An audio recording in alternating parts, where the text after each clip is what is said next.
Good evening, ladies and gentlemen, and welcome to another live Combined Ops podcast, video cast, chat thing. And we've got the new regular face of the show, Mr. Basie, who's popping up all over the place. And I'm back after a last time off. So welcome. And Chris, how are you? Very well. Thanks for inviting me back for third time. Although now I'm kind of getting my feet under the table. I think I'm becoming a regular. But yeah, I'm good. I've been clashing away a bit of hobby, which is always good and therapeutic after a day at work. Absolutely. Now I need some red paint, and I've had to rearrange. Oh look, that's what I'm using. Hey, Cavalry Brown, it's called actually, which is interesting. It's actually red. Yeah. Maron Rojo on the other side of it. So obviously, I don't know what that is. It's some kind of red paint. I'm not fluent.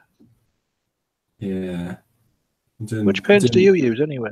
Which paints? I mostly Vallejo.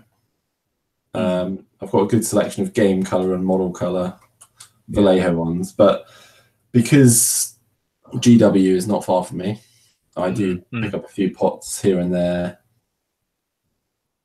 But actually, to be fair, that's not an excuse. The shop next door to Games Workshop is actually a model shop as well, and they sell Vallejo, and they also sell GW paints slightly cheaper as well. So it's a bit of a mixture.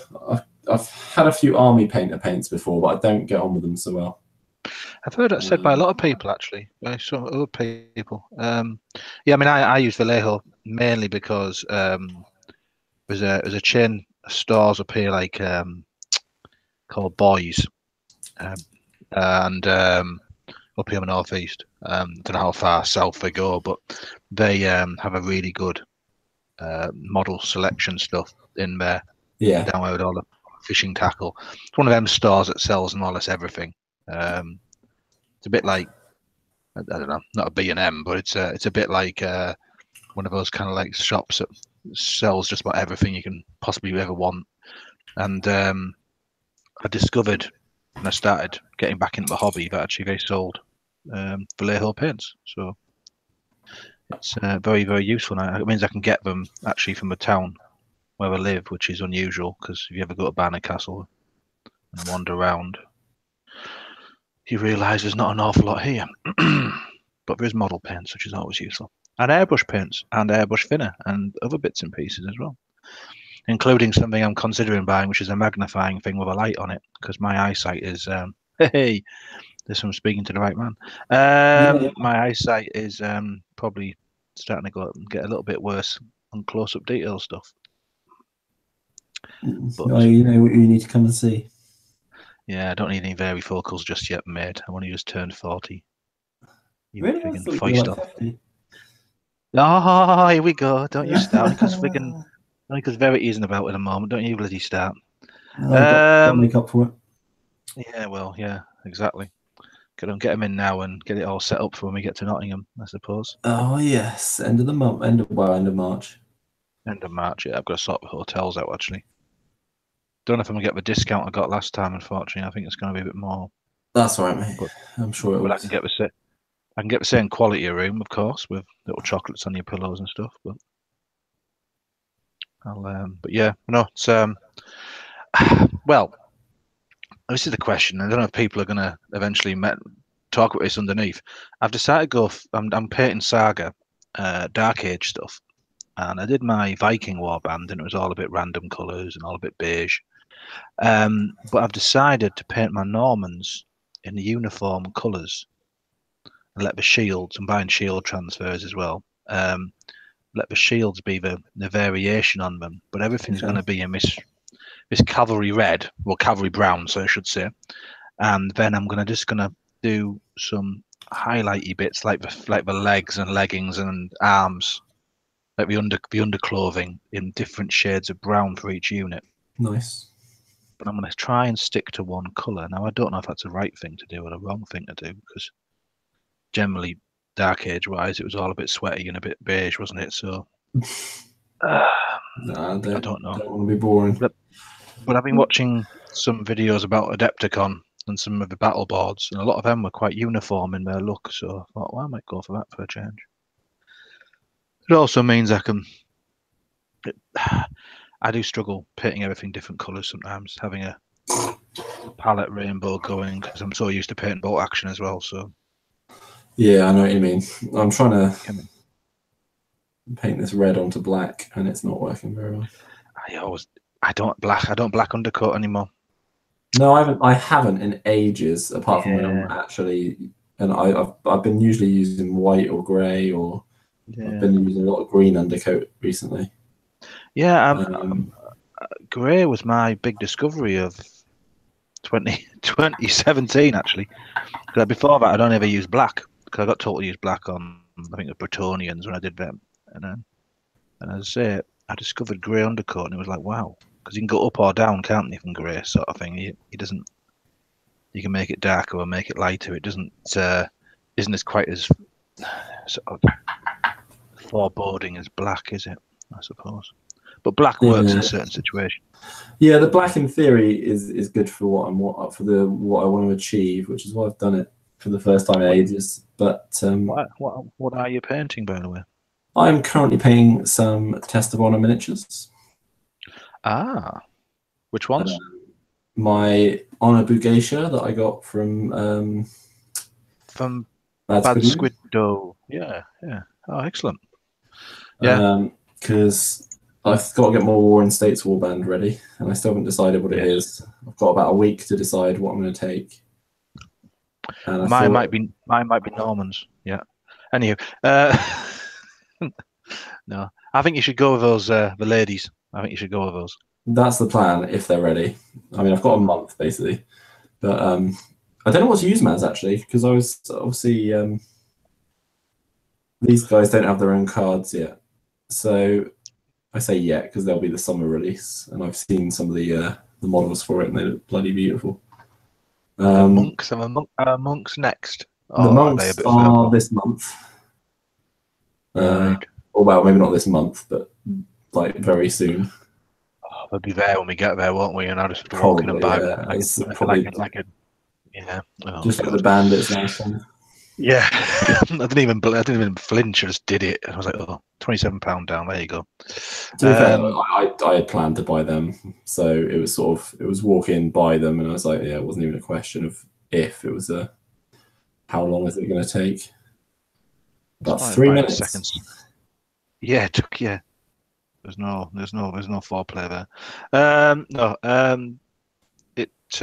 That's when to buy the extra tape measure, wasn't it? We went to Warhammer World. We were sharing one tape measure across 4 players, weren't we? Oh yeah. Yeah. That's when we had to play on the. I don't know where I've put that. The Necromunda board. That was shocking. Yeah. So when we go up in March, I'm going to bring obviously my Test of Honor stuff, because that's kind of essential. I would say so. Maybe talk about this other game, haven't you? What? Shared Spire. Yeah, I'm going to bring that with me. 1, it doesn't take up very much space, and 2, it's a fantastic little game. Yeah, friend Jamie's huge. Got a very, very, something. I forget. No, I do remember. it. Shade Glass. I don't know if it's a .com or .co.uk, but it's an excellent blog he does on it. Oh, really? And he has, it's a really good. To give him a plug. Jamie White. Yeah. Shade Glass. I think it's Shade Glass. I'm positive it is, and definitely worth a plug because he's a real passionate player of it. Thinks it's a brilliant game. I've only played a few games of it so far. Yeah. But I have actually been playing it today. Yeah. All right. Yeah. Mate came over and I introduced him to it. He smashed me in 2 games. Excellent. You'll have to give me a game. Actually, Jamie will kill me for saying that because I've been avoiding it. But I don't know. I'm just a bit. The thing is, there's I can see like it hits a lot of different levels. So I can see you could play it very competitively if you wanted to. Allegedly, it's quite a card, isn't it? It's quite a card building game, isn't it? In it as well, there's quite an element of. It's got the deck building element to it. Not necessarily the X-wing rare card thing, or not the X-wing, but not the rare card thing, which you get in some card building games. But it's got like allegedly a bit of an X-wing vibe to it, hasn't it? Like that kind of combo card setups can be quite powerful, and there's quite a meta game to it, isn't there? As well. I haven't figured that out yet. I've only played a couple of friendly games, a couple of games with the girlfriend, and a couple of games with my mate. But I've tried a few of the different factions now. They all seem to play very differently. I've played as the Chaos, and I've played as the Skaven, and I've played as the Skeletons, which are the ones I bought separately. But I mean, it's got a pretty low buy-in cost as well, which is obviously for a GW game. It's quite. It's been. Well, I think that's the new model, isn't it? Well, I think that's the new thing where they're realizing that there's some of these games are kind of gateway games to people spending probably a lot more money. I mean, you can tell that as well because in the box you've got the leaflet that says, "Oh, next you can buy the Age of Sigmar starter set." It's like no, I'm not. Because they've even got have I not got War Scrolls or whatever they call them for the characters? Yeah, all of the miniatures have their basically squads in Age of Sigmar as well, if you want them to be. That's good. That's clever. It's good marketing, that. I like it. So I'm just smashing this red on now. So I played a couple games today, and I got absolutely smashed. I used the Skaven in the first game, but to be fair, I haven't really got into the whole deck building part of it yet. So it was very much I had the wrong for the Skaven. I had very much the wrong cards and the wrong tactics, and I got utterly smashed. The Skeletons though the Skeleton game. I got smashed in terms of points, but by turn 3, and it's a 3-turn game, so it literally takes. I mean, it took us about an hour and a half, with about half an hour in between games, just changing stuff around, and about 2 hours. We got 2 games in. And got to talk about bits and pieces as well. Stop and have a cup of tea, etc. But yeah, it was just the Skeletons. The game came by turn 3. There was about 3 points in it. He was beating me by about 3 points. Had my perfectly designed plan not come undone, it would have probably finished about 7-7. As it was, it ended up finishing about 12-4. But my perfect plan was completely undone because my opponent decided to do something unexpected. So had it not been for that, it would have been a far closer game. And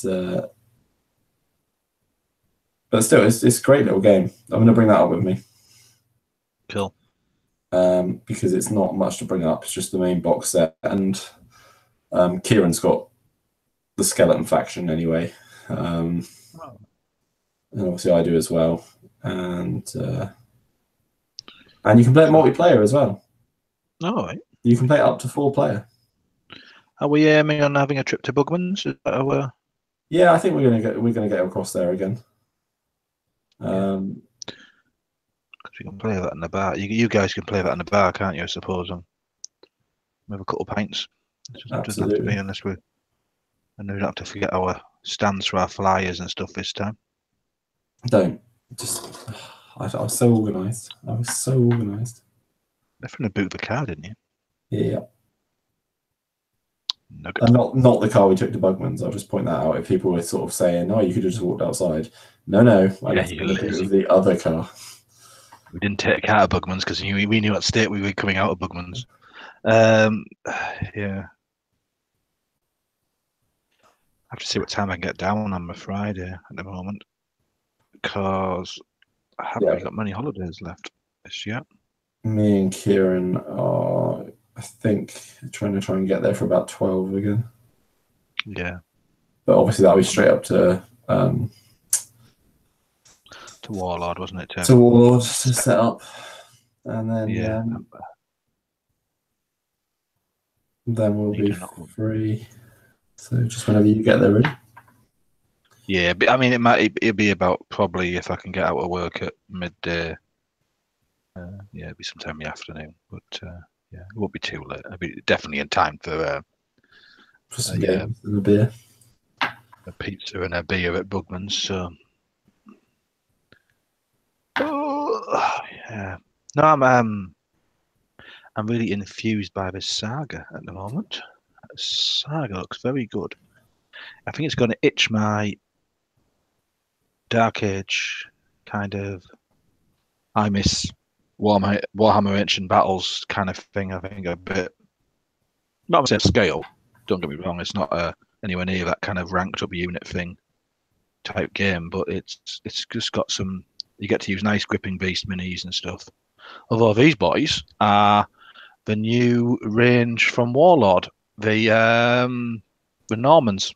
So, and they aren't a bad mini. I believe they are Saxon. I think it was the guys who made them before. I'm sure somebody told me that with the old Saxon ones, but they aren't bad at all. The cavalry are a bit flat faced, but and they're not on footsore level, I don't think, because they're beautiful. But they aren't bad minis at all, and they're decent value as well. I think that Ducal levy or whatever it is with 8 mounted guys, a pile of armored foot and some archers is about £50. So bargain. Not bad at all, and it's all metal. The only thing I'm gonna have to get myself, which I haven't done before, and I'm going to this time, is some brass spears. Because I'm not keen on the spear. I've got several of those. I need some brass spears, so I need to order some of those. Footsore.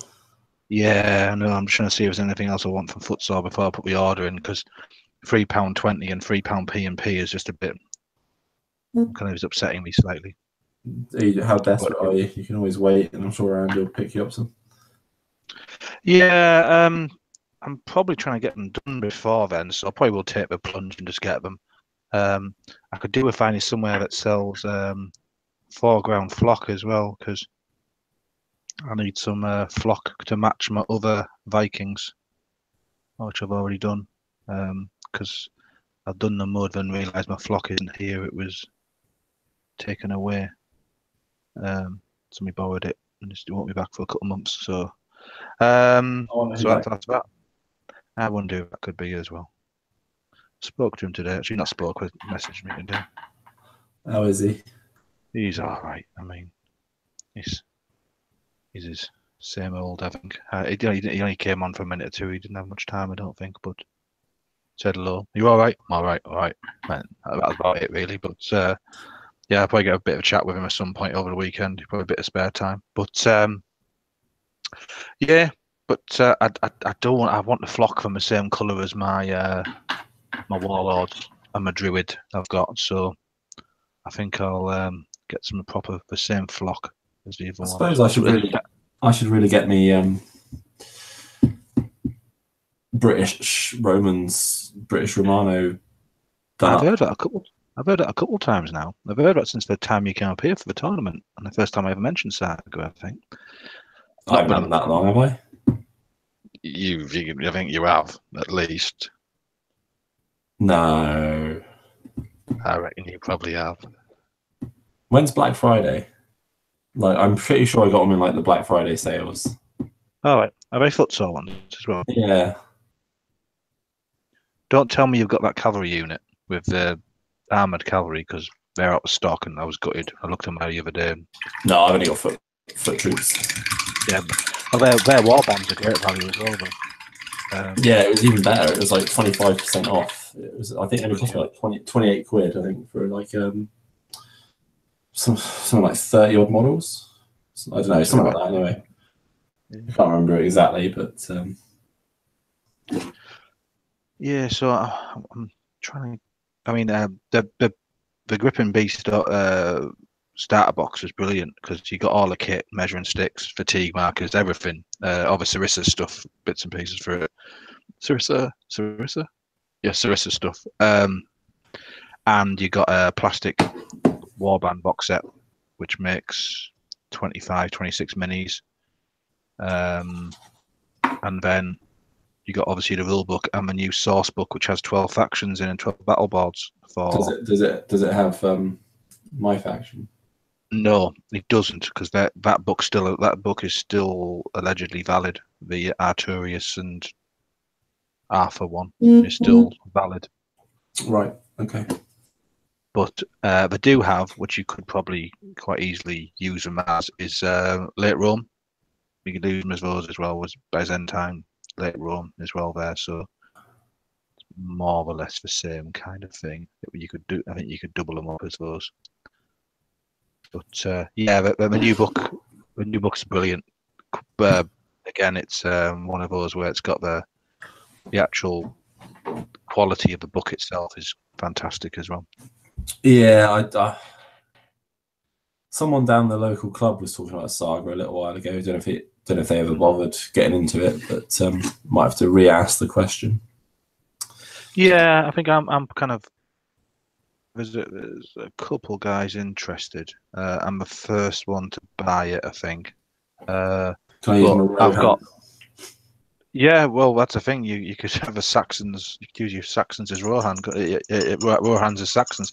Although actually, there's a fantasy expansion, isn't there? I have no idea. I've seen it. Yeah. I don't know much about it. The rule book has a lot of fantasy bits and pieces in it as well.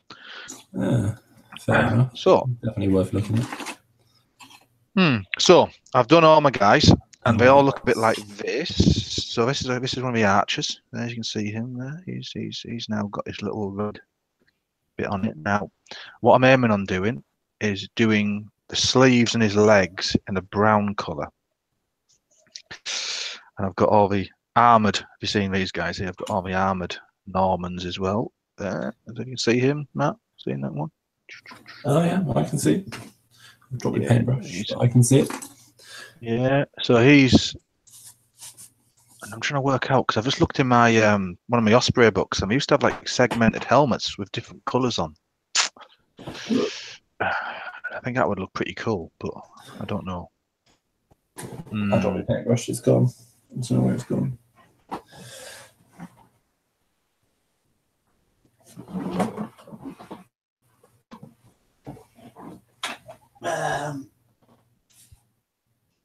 Yeah, no. Oh, there it is. Got it. So, how does Saga play? Come on, tell me something about it. Sell it to me.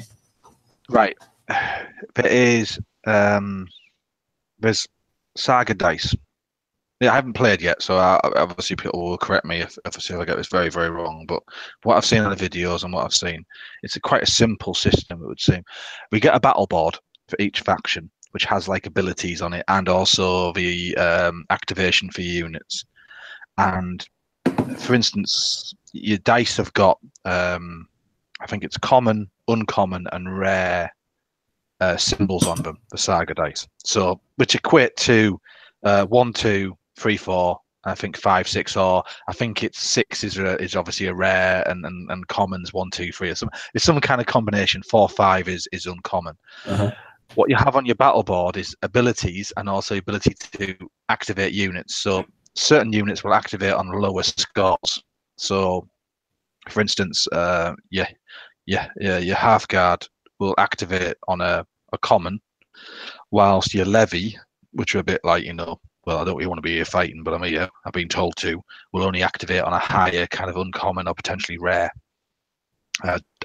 activation dice. What you can do is you can choose to activate units or put those dice onto strategies as well. So your battle board has the activations down one side, or across the top now, but also what it has is abilities. So I left my battle boards through there. Some of the abilities are things like adding extra attacks or getting to react to somebody charging you. There's all kind of abilities that fit with the faction. So different factions have different abilities. So your Huskarl have got kind of Valhalla, take a wound but get extra attacks kind of thing, that sort of thing. It's all kind of it's all kind of giving you the flavor of the army. So the actual combat itself is very simple: D6, beat their armor, save throw, and then defense dice. So combat's very, very simple. It would seem almost, well, I always think bolt action's a simple combat system. So I say bolt action-esque level of combat. But I think you get from what I can see already, you get an awful lot from the battle boards and from the faction abilities and your units in your faction and some of your abilities your units have. And I mean, generally units come in kind of 4s, 8s, and 12s. But what I'm seeing is you can actually alter that. You can actually play different numbers in different units. But what it is, for every 4 Hearth Guard, you're paying a point. For every 8 warriors, you're paying a point. And for every 12 levy, you're paying a point. And you get a warlord for free, obviously. But then obviously only the warlord, Hearth Guard, and warriors actually generate Saga dice. So a bit like in bolt action where you have order dice per unit, you actually generate dice per per unit in there. I think your boss generates 2 dice though, I think, but you can't get more than there's a dice cap on it anyway, so you can't generate 20,000 dice as such either. What you can do, it obviously is you can run different combinations of units. So 4 Hearth Guard, 8 warriors, or 12 levy all cost a point each. Yeah. It would seem that most, looking around the kind of tournament grand melee stuff, they run a 6-point war bands. So you could be, I mean, it depends how you run your war band, but you could be running probably about 25 to 30 models, really. If you look at your war band, you're British, if it's one of Footsaw, it's got 2 units of 8 and 2 units of 4 and a warlord. I do believe in that war band. So there's a 4-point war band. That's for starter sets war bands as well. They're selling from Gripping Beast a 4-point one. I think they said it was 4 point on the. Yeah, I think it's a 4-point one. So that's great. One thing you need to do there is add another unit or whatever. Add a druid or something that gives you an extra point, or a couple more units on top as well. So it's a very straightforward system. It has a low model count, not as low as Test of Honor, but actually not. No, it's a little bit higher, isn't it? A little bit more, isn't it? It seems. I mean, with. Here we go. This is the set I got. It says it comes with a warlord plus 2 companions. Yes. 1 unit of 6 Hearth Guard and 2 units of 8 warriors. Yeah, so what you do there is the unit of 6 Hearth Guard, you'd split into 2 units of 4 potentially, and take the 2 companions off the boss. You don't need companions with him as such. Your boss stands on his own, but the boss goes in a bigger base, and you can make a bit of a scenic base out of it as well, with like more than 1 guy on it. But it still is just your warlord. He is just what he is. Looking around the internet at different battle boards that people do for tournaments and stuff, and different army setups, there's some beautiful armies out there, and people spend a lot of time and effort on it. But it does seem seems a very interesting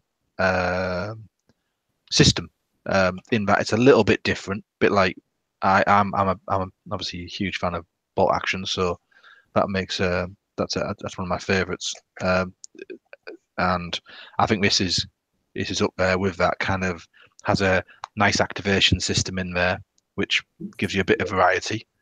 It's not going to be everything can move, everything can fight, your turn, my turn. It's a bit more strategically deciding to use abilities or to activate units, or you can even put it onto an ability that gives you more activation dice and stuff like that, and just different things where you can gamble a bit as well.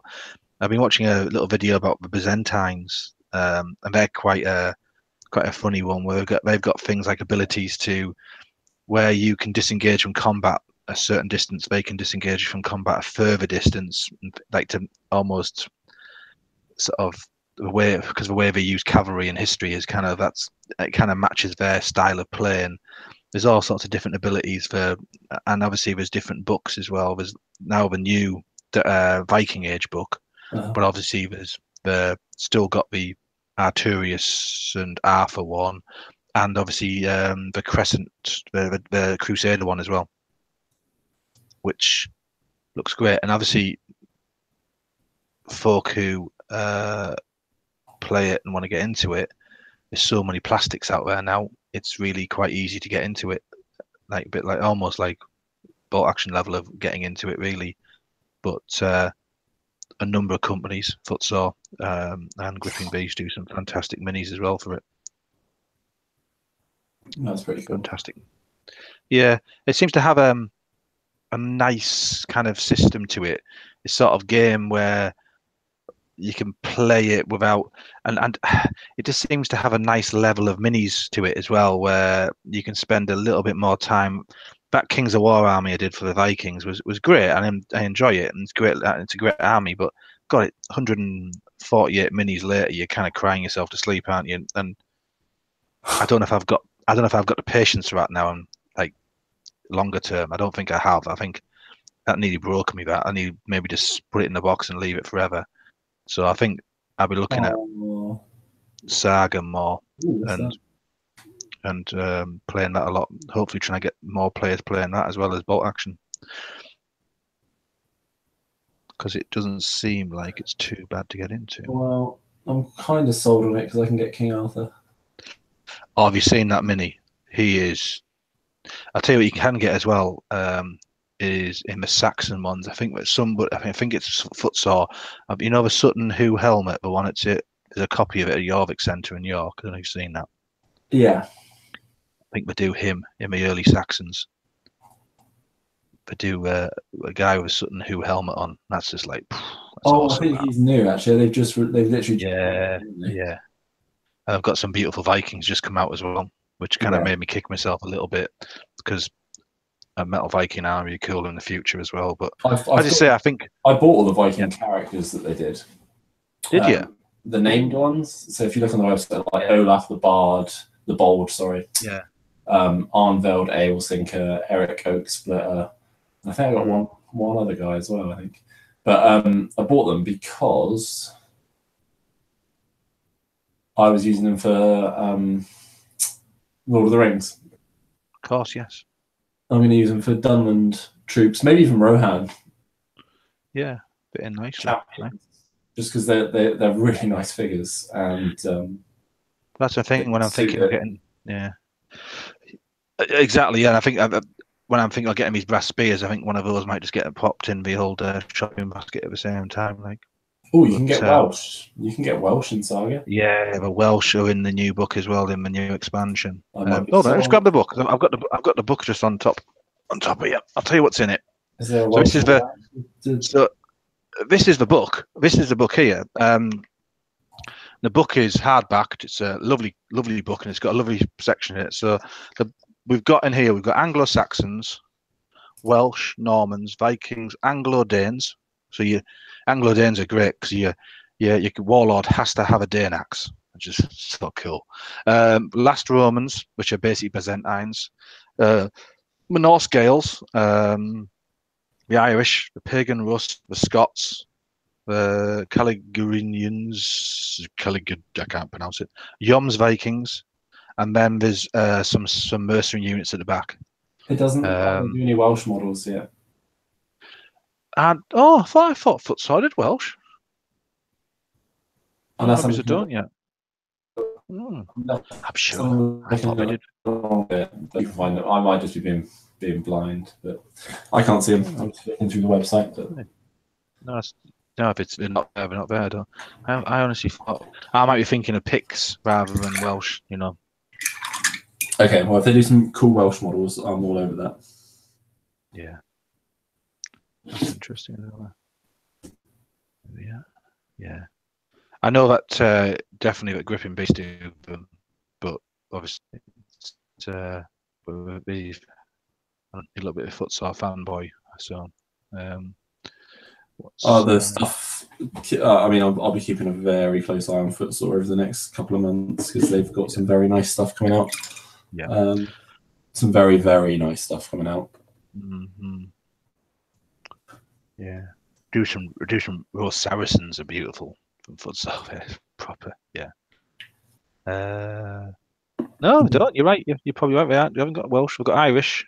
The thing No about it one's is, Irish. the thing about it is, if you actually go through and look at the units and look at the minis, a lot of it is, I wouldn't say relatively generic, but there's quite a mix in there of different units in there. But yeah, I think there's an opportunity. It looks a damn fine game. Just need to find some opponents in the local area as such as that playing. But I'm sure I can sort that out. If I play it, I'm sure somebody else will play it. Yeah, you're as bad as I am. Yeah, you're enabler. Too right. Especially when I start talking. I mean, I've got another bolt action demo this week. Nice. I saw you did one the other day. Yeah, I did one on Tuesday night, and I've got another one next Tuesday with another guy from Durham Raiders as well.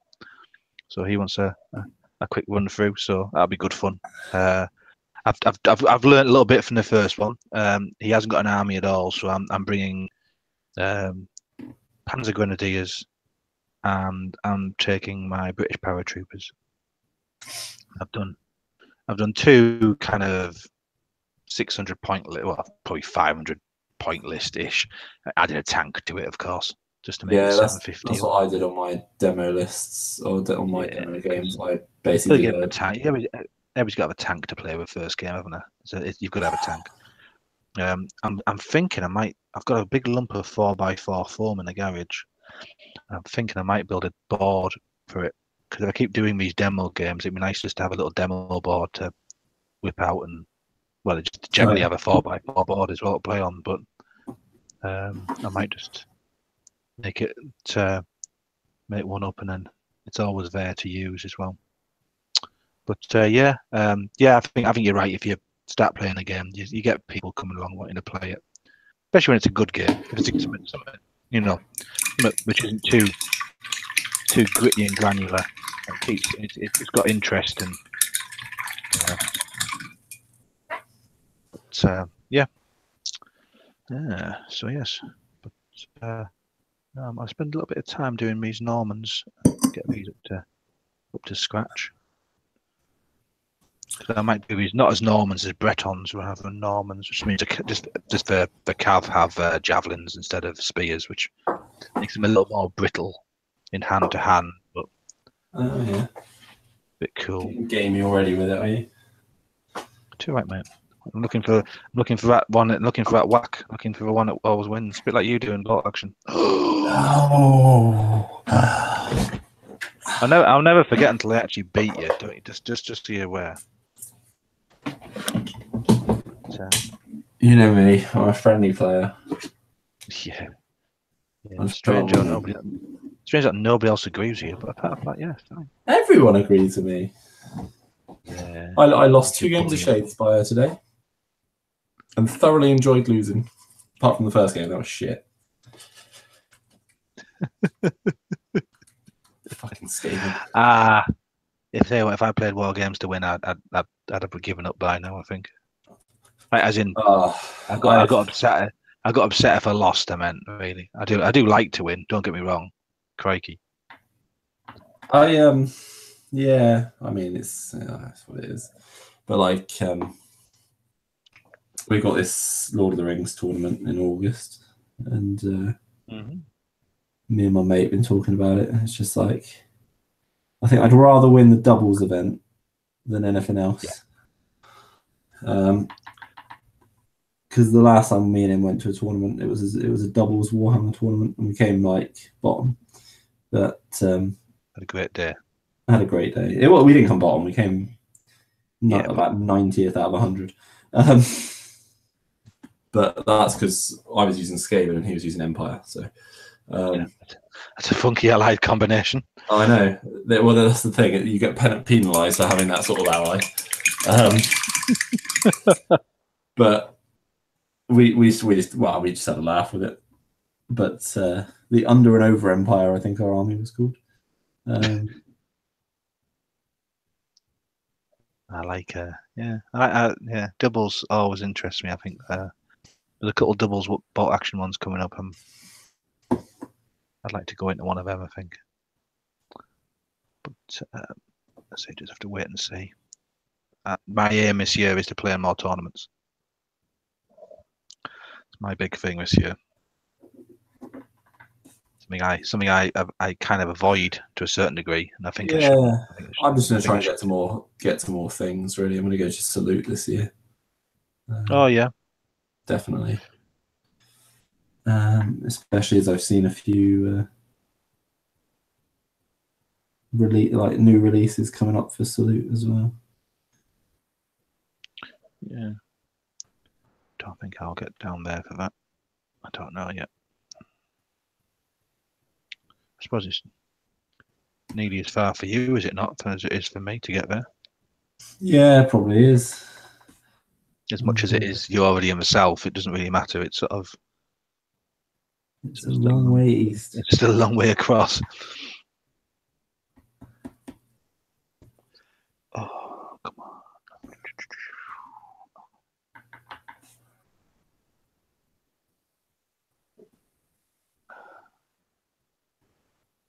Right, yes.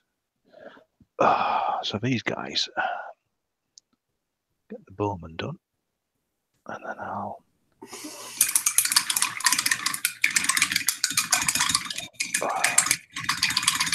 just get a few base colours down on some of the gangs of Rome civilians as well while I'm here.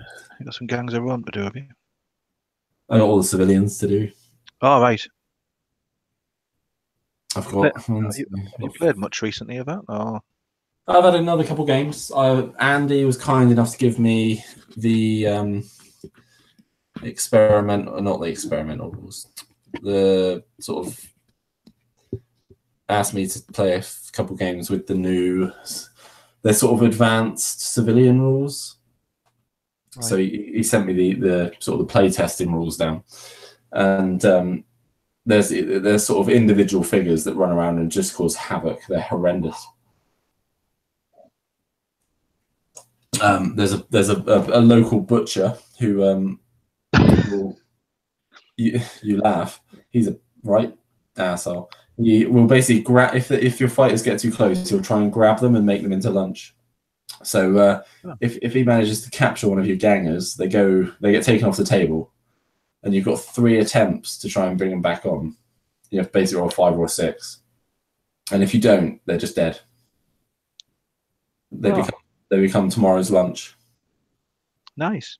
And there's another at the moment. There's another one, the Backstreet Healer, who if you get within 2 inches of him, you can use his services. And I think on a 6 he completely heals you. On a 5 he heals you 2 wounds. On a 4 he heals you 1 wound. On a 3 nothing happens. On a 2 you take 1 wound, and on a 1 he just straight up kills you. Oh yeah, the way I roll dice, I wouldn't be going anywhere near him. I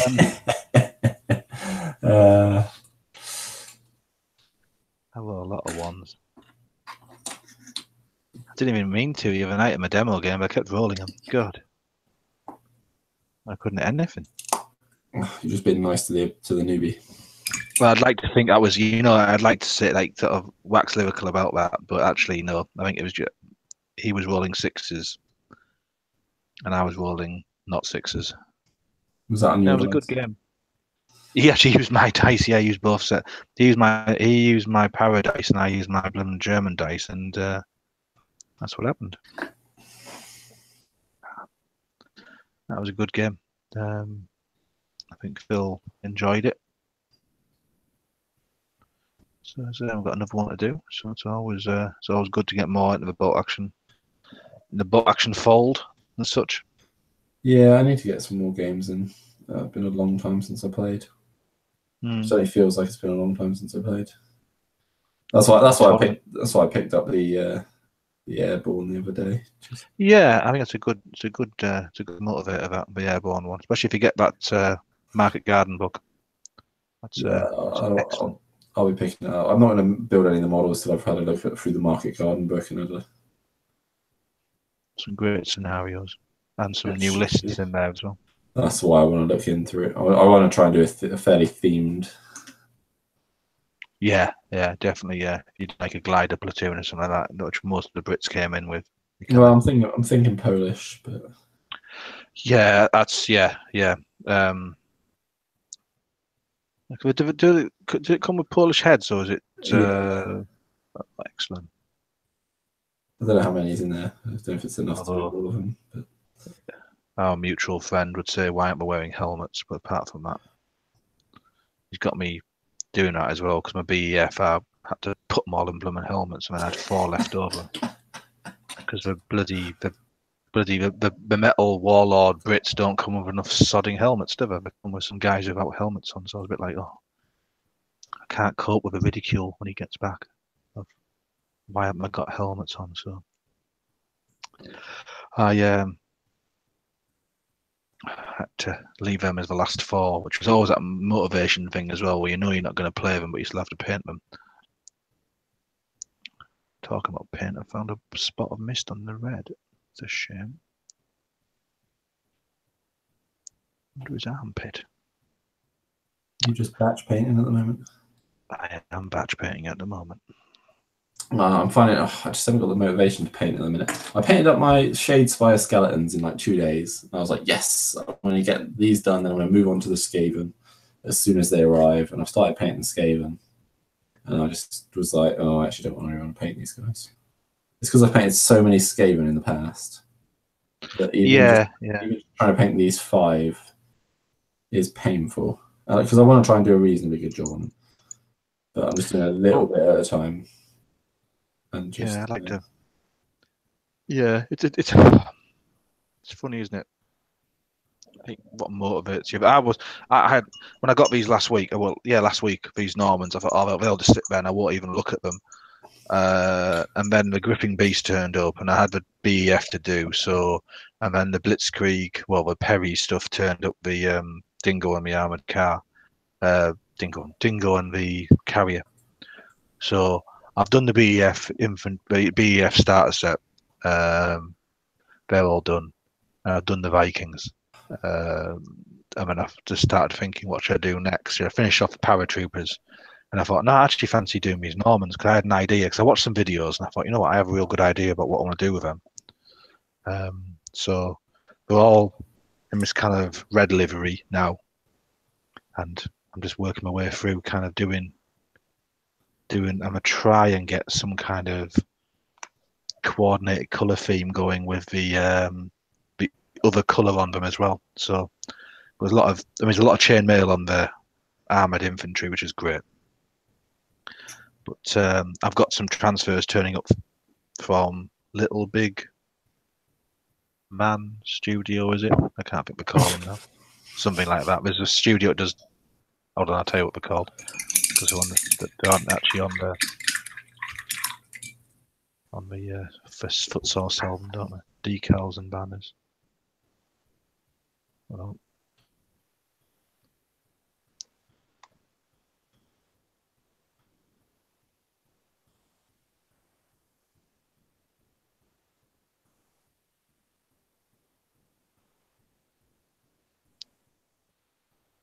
sorry, the wife's asking if the kids are okay. And that's in Gdansk at the moment. Very nice.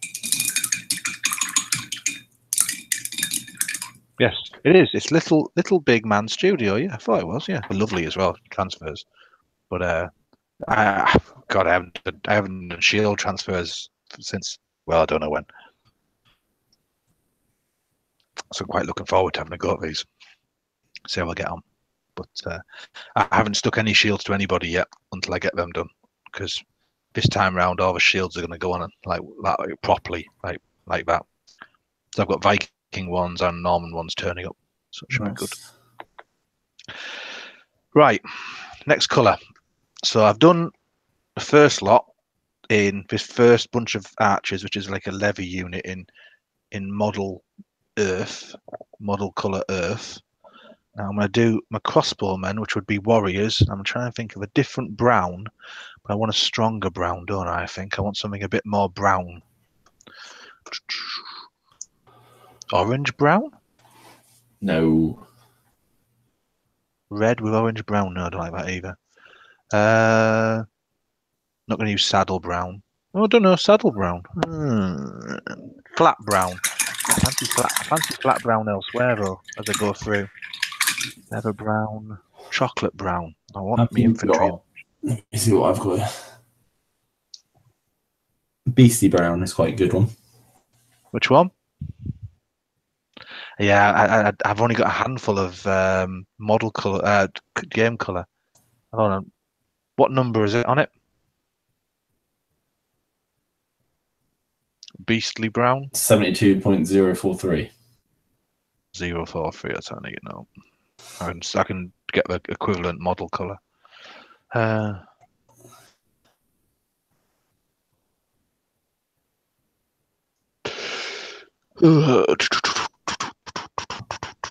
Daka list, isn't it? Here it is. See, I've got the leather browns in both of them, but they're very different. Yeah. It's mahogany brown. I have got that one. Yes, makes sense now. It is formerly known as Doom Bull Brown, which is the original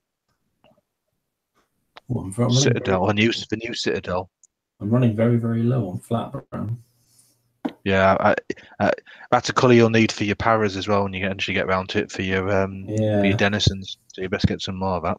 And flat earth, I'm running like that as well. I do need a big top up on paints at some point because I am starting to run short on quite a few, especially the browns and the greens. Funnily enough. Yes. I bought a few the other day actually. I bought another cam olive green because I knew I was running low on that one. I bought just a normal olive green. Mm-hmm. I bought a khaki.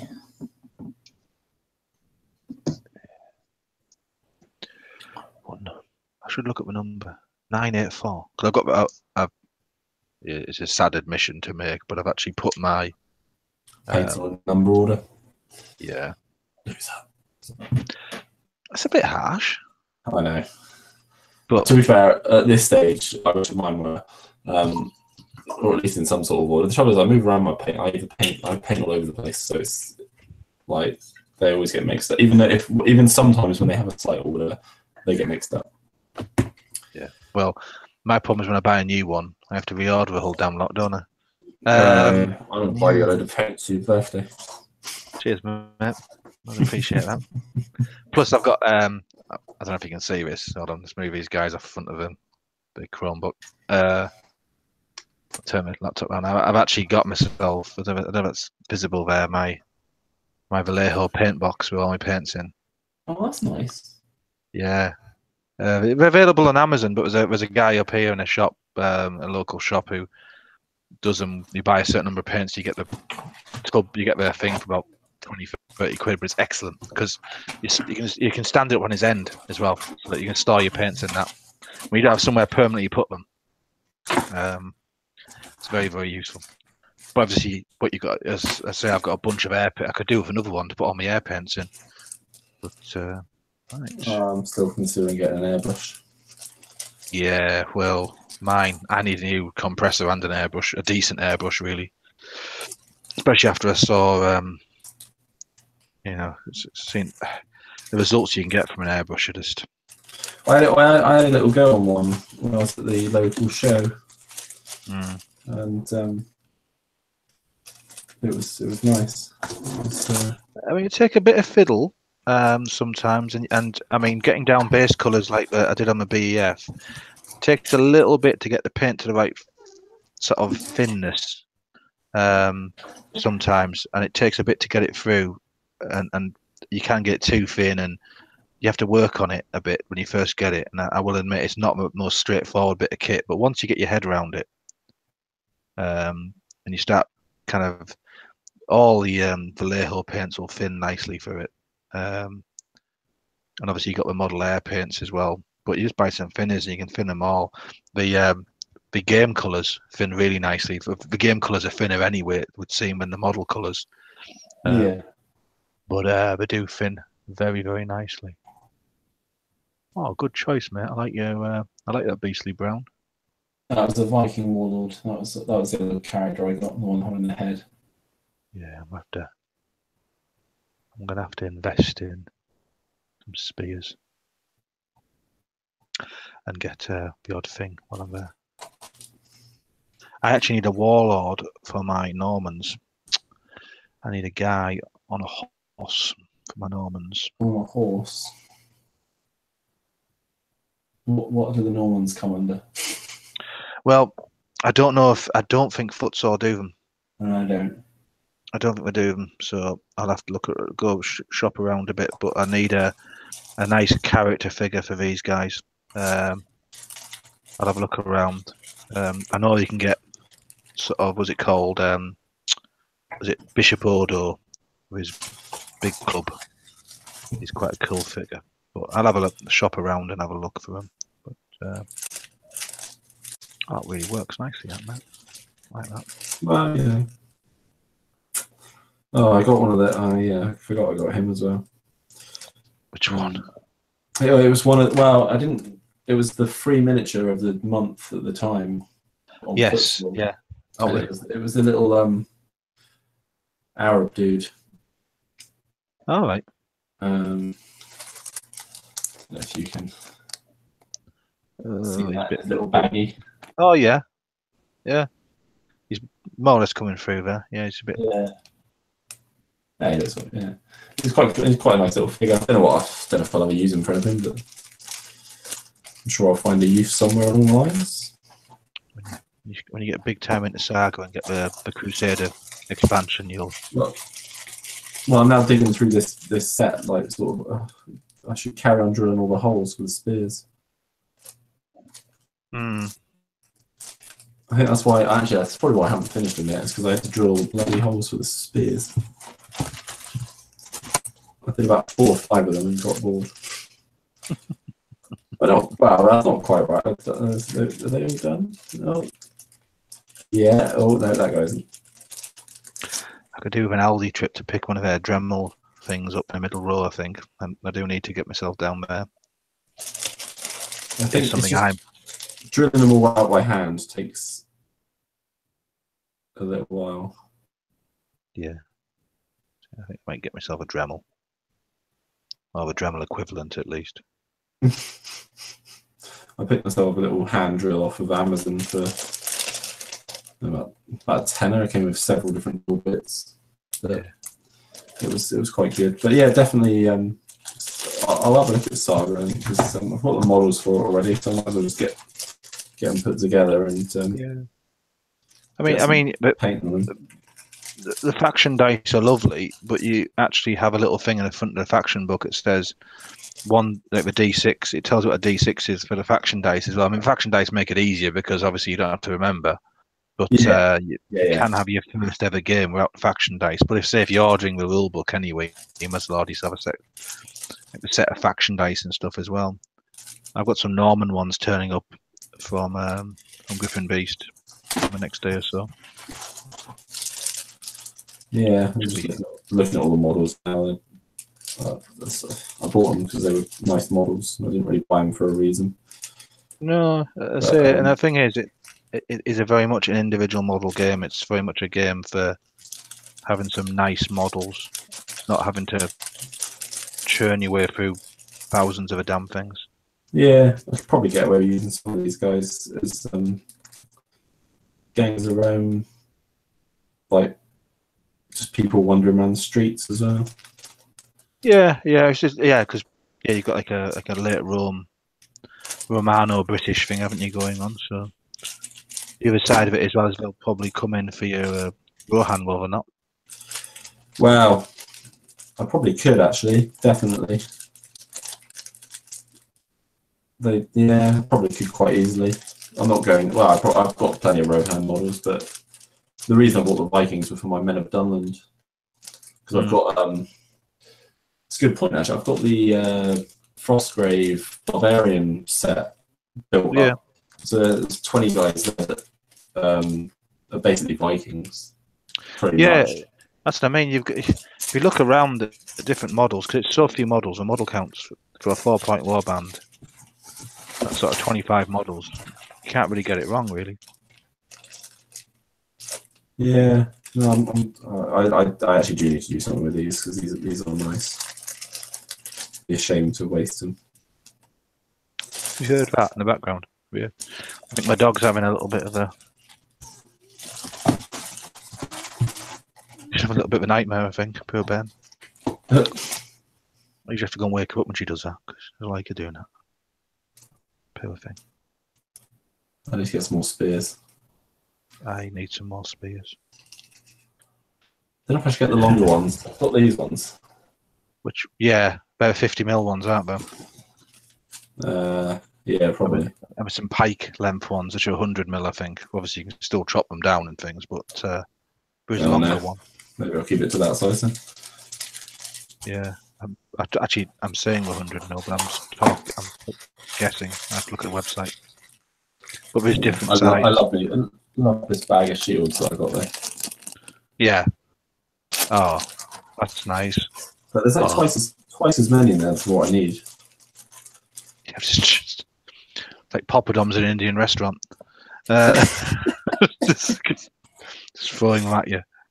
Oh, Indian. Oh, that'd be nice. That's an idea. I just had one, mate. Well, I'd say I'm not home alone. I'm looking after. I've got the kids. Annette's away, so my tea tonight was because the kids weren't even here tonight, but aunties. So my tea tonight was turkey dinosaurs and oven chips. Oh, that's delicious. I'll tell you what, man. I excelled myself. I even managed to put the chips in for 5 minutes and put the turkey dinosaurs in for 15.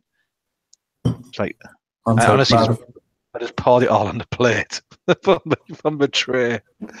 One tray, properly ping it, and there it was on the plate. Ah, delicious. That Encona extra spicy mental sauce all over it. And I was in heaven. Oh. I like that beastly brown. Like it done. That's a good call, that mate. I like that. I like that a lot.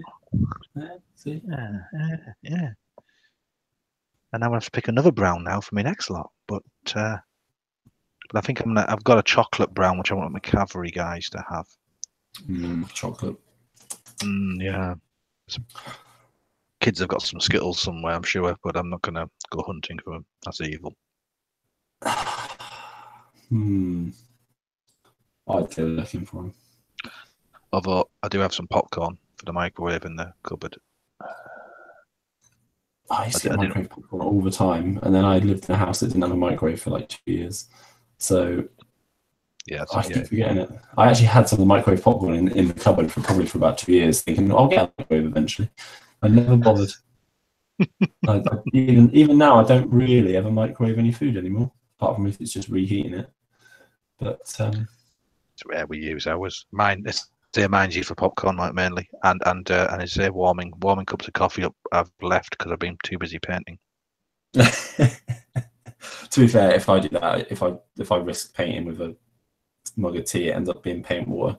So, well, I've dipped it once or twice in there, but I actually have a very different, which is a minging glass cup for my. So I can't drink out of that. Unfortunately, I won't drink the paint water.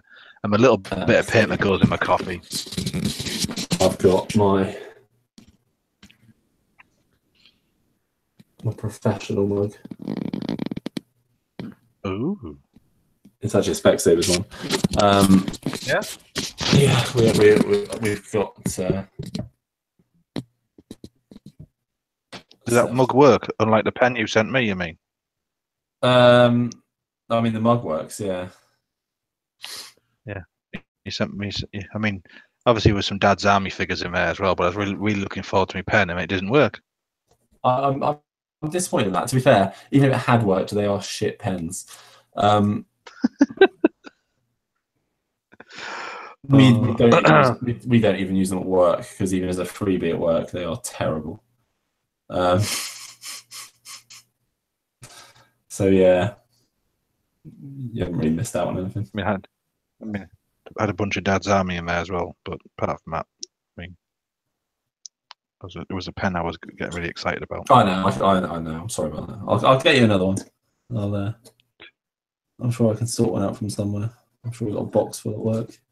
I've got a box of gear to send to different people, including some Samurai to send down to you, but I've got bloody stuff all over. By the time Samurai get down, you'll be up in Nottingham, so I don't think you're waiting on them, so it's all right. But no, I've been expecting a delivery, but nothing's turned up yet.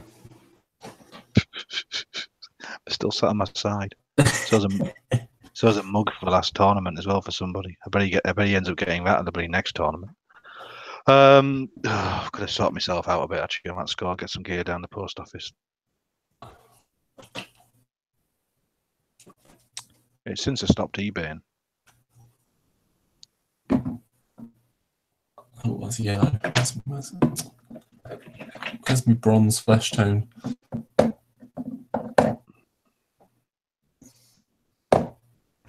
Oh well, this is a disaster with my bronze flesh tone. Is that it? I got it. Sorry. I tell you what I've discovered. And I know everybody's gonna go, wow, that's like out a million years ago. Anthonian camo shade. To wash, isn't it? Yeah. Wow. That's brilliant. Absolutely mind blowing. Yeah. Saying like, I only discovered Agrax about a year and a half ago, so a year ago, so there you go.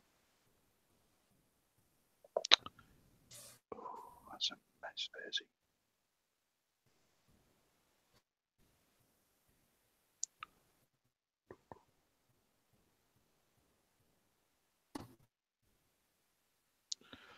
Oh, I get my smaller paintbrush out. I can't use this one anymore.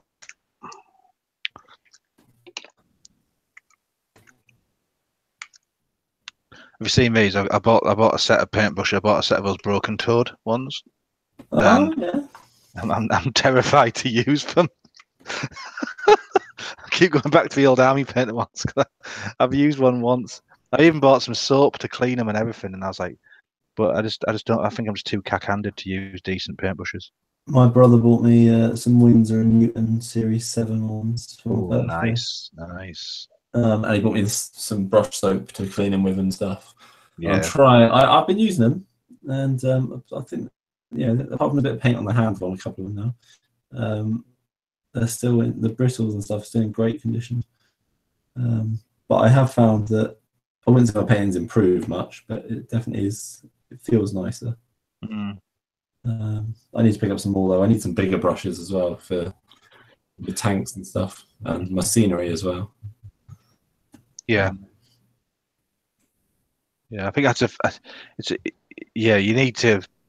I mean, I actually, strange enough, I don't know what series Winsor & Newton they are. I got some paintbrushes given, and they turned out to be Winsor & Newton ones. Old, all like kind of worn handles and stuff, but the bristles on them are still great. But I don't use them an awful lot because I use these army painter ones, the white ones. I've used them. Yeah, I had a set of all my army painter ones now. I've hit the state where they're ruined, but yeah, this little one is now. I've just been using it there. It's gone. I have to bite the bullet and really use these broken toed ones. What's the worst that can happen? I'll have to buy some more.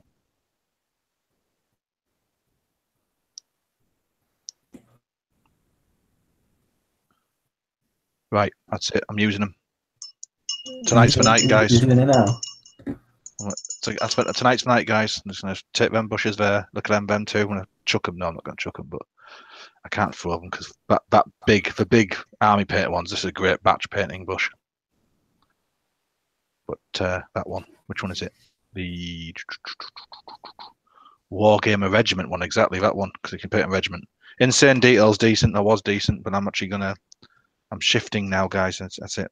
Right. The Insane Detail one, the one with like one brush on it, one bristle. Yeah. Oh, I'm going to move to. The broken toad ones. Are they the because they're not the ones with the like plastic tips, are they?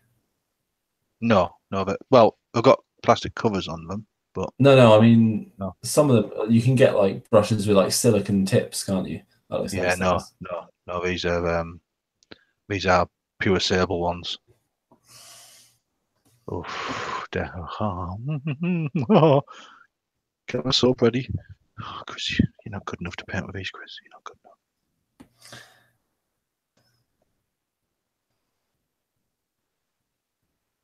To be fair, if being not good enough to paint with brushes would be a thing, I'd never be allowed to use a brush. I'd have to use my fingers.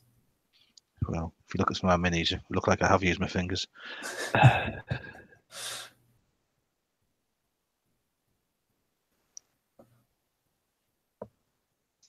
I've moved to a wet palette as well, which is the other thing I've done. What are you using for it? I'll show you. Look at that there. Look. Tupperware. It's got it's simple. You know, greaseproof paper.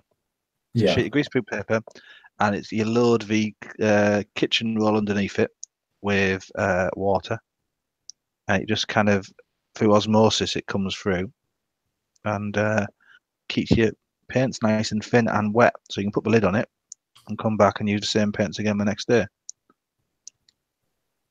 Unless you do what I do and think I'll put that away and it falls off where it's meant to be on an angle, and you come back and find all the paint sloshed in one corner, which is also another option. But it's not that difficult. There's I watched a video on it on YouTube by what's he called? Oh, he's a guy who talks a lot, and I always forget the name. His YouTube beardy guy. Oh, I'm sure he used to do Beasts of War at one time. I can't think what he's called now. Uncle Atom. What's he called? What's his blog called? But yeah, and he just went through a process of doing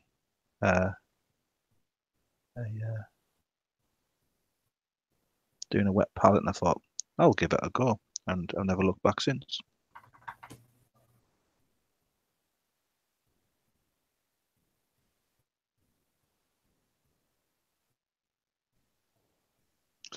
I'm trying to work out with some kind of sponge I could put underneath instead of a kitchen roll. Yeah, I suppose that should work as well. Make it better.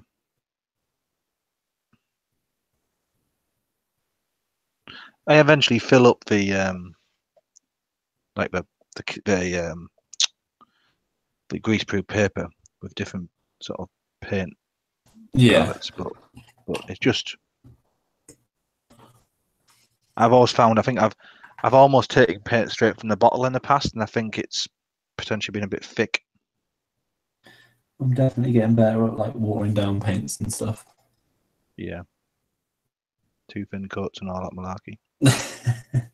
I've actually been watching quite a few of those videos recently as well. The old GW ones, they're quite useful. As long as you don't mind, as long as you ignore the fact they're only using GW paints and stuff. The actual techniques and stuff is really, really good. Yeah.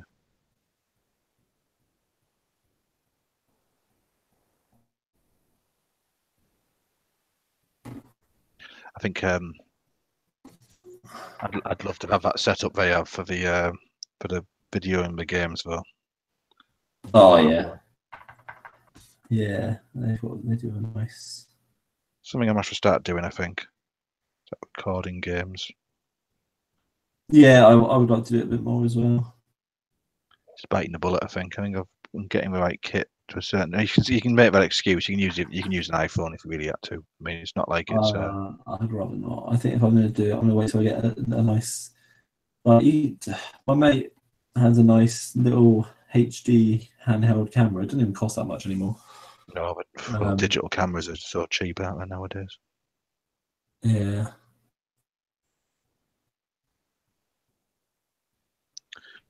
No, I agree. If you can get like a decent SLR or a decent digital camera, you can do it.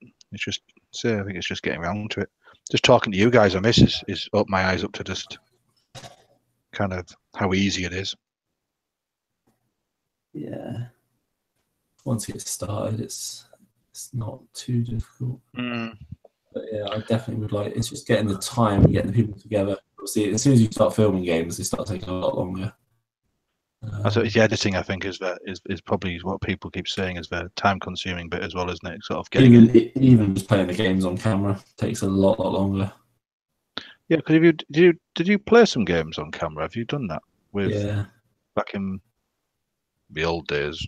Nah, with those who will not be named.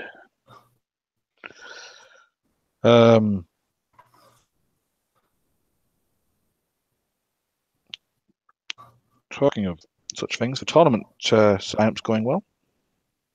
Yeah, have you got 20 yet? No, not yet. I got a really lovely email off Lorenzo at Warlord as well, saying like sort of he's going to advertise it for us and stuff like that as well. So it's great. Nice, going to be in the newsletter, is it? Yeah, newsletter on the website. Took the extra mile this time. We've got the automatic email thing from Easy Army as well. I saw that. That's really I'm very impressed with that. Greg there's done a fantastic job and got that set up for us. So I'm just spamming you loads of lists through now. I bet you are. All CeeLo heights, you dirty son. So I can say I can write rejected every time, but it's not a problem. You bastard.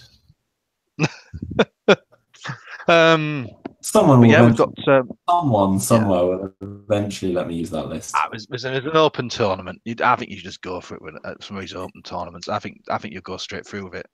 I'm not saying you know what? Many people. The Warlord Grand Tournament would have let me done it. I reckon so. Yeah, because that was an open list. Warlord Grand Tournament. CeeLo heights denied. I see no heights. I win everything. There's no problem with that list. Right. Next colour. Just done that one. I'm just fleshing up my gangs of own civilians. That's a little trick my brother taught me a while ago. What's that? Sort of when you're painting the models, in the order you paint them, dress them basically. So you start with your skin and your flesh and stuff. Yeah. And then you build up. I just used to always go. I just used to always paint the biggest area of the model. Exactly. Yeah. It's strange actually. I just thought there psychologically when you do the skin, your model comes together, doesn't it, to a certain degree? Yeah, as soon as the skin are on, even if they're just undercoated, it's sort of like, oh, they actually don't look too bad. Yeah. I mean, I'm doing it very, very, very roughly at the moment. I'm just slapping on the flesh colour because it's not too much of a just doing this slave at the minute, carrying his little bag of something.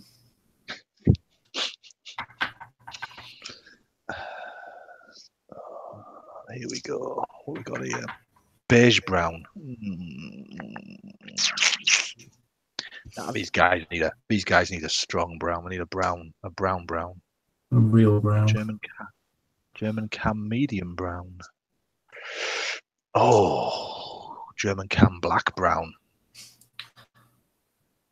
See, there gets to so many shades of something, and I'm just like, what even is that? Like, what? It's that. There it is. So why do I want a black brown? Why can't I just have black or brown? Like, black brown's brilliant. It's like, you can't get. It's the best color in the world. Well, like, why do I want like? What I was looking at the Vallejos thing the other day at the show, and I was like, why do I want like a million shades? I can't even remember what color it was, and it was just like copper green or something. Yeah. Bronze green, and I was like, what? Why? Polished gold. I got here. I've got a polished gold. I use polished gold quite a lot, to be fair. I've got bronze there, and I've got a couple others. But yeah, you're right. It does get to the point. But the problem, my problem is, and this is probably like a little bit OCD is I have a tendency to go off painting guides, particularly the artisan ones, and I have to buy exactly the right colours to do those painting I guides. understand that, especially if you're trying to follow like a specific scheme like that. I don't have a problem with it. It's just, why do I need that many shades? Like, why? They're just there's a certain amount of shades that I'm sure then they're probably the same. Well, yeah, I mean, there's some very close ones as well. There's some very, very close. Although some, when they're dry and you think they're close, are absolutely nowhere near as well, which is quite interesting. Yeah, I know it's to do with the pigments that are in it and stuff, but it's oh, I don't know. It's just looking at them on the rack as well. It's just like they are the same color. Yeah, it's also trying to remember which ones you already got as well. Oh, I don't really care about that so much. I just tend to buy. There's some that I know I'll always use, and then there's others that I'm sort of like, well, I'll buy it and see if I need it.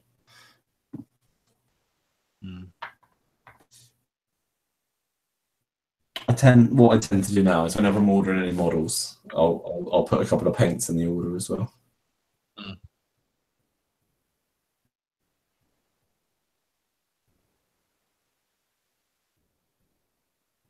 If I'm ordering from someone that does paint, of course.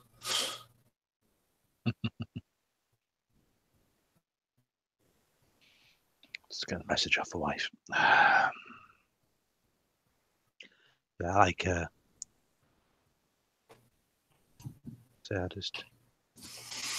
have a tendency to buy the colours which are listed to do a certain job. That's how I kind of built my collection up, really. Yeah, I yeah. I don't know.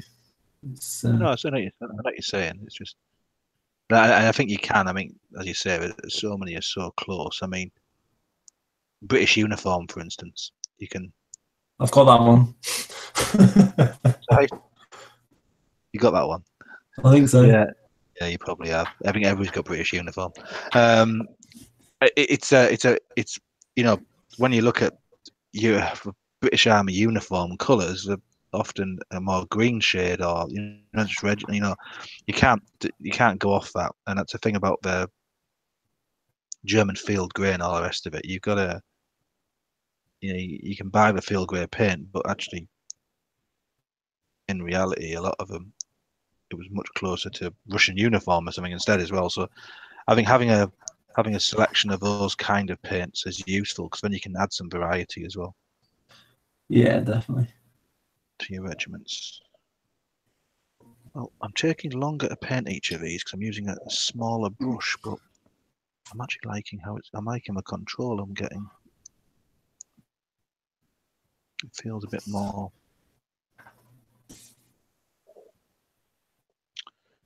Yeah. So yeah, I might bring my gangs of Rome up when I come up as well. Oh wait. I might do. I might. Well, the trouble is that.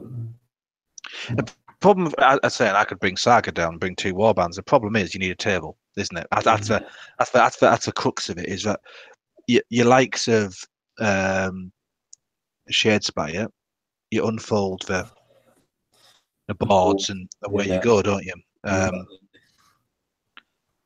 It becomes a lot easier to play anything we need a table for.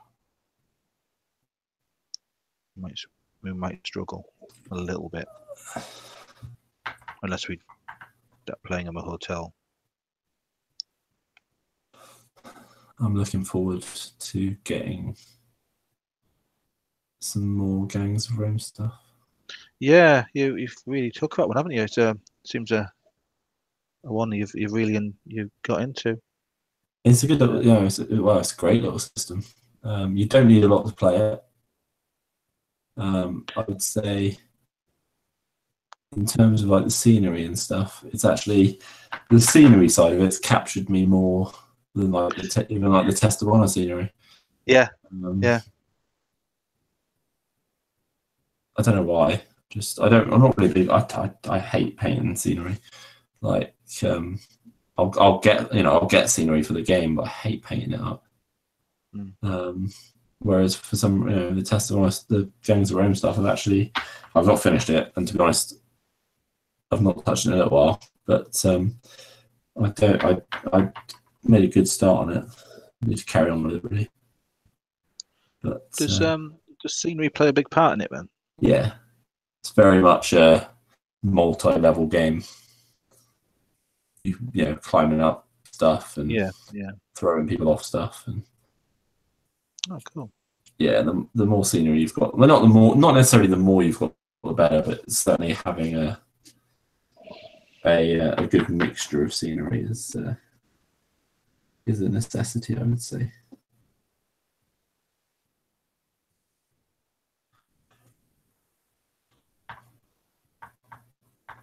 If you want to make use of all the rules, obviously. Well, yeah, exactly. I mean, you can start off with a little and build up, can't you? As you say. The scenery kind of adds to the game. Strange. That's what the comment the other night was about boat action is that the guy was saying he really likes our boards we do at the tournaments because they're packed full of scenery, and as you know, as well as I do, that's the way you play it, isn't it? Because that's what makes the game interesting is the line of sights and the way it kind of the way it plays through. But yeah, I like a game which adds a strategy element, a tactical element through scenery and ways you can use it. Yeah, it's definitely like any game that has a decent looking table to play on. I think it's always more interesting. Like I look at War Machine.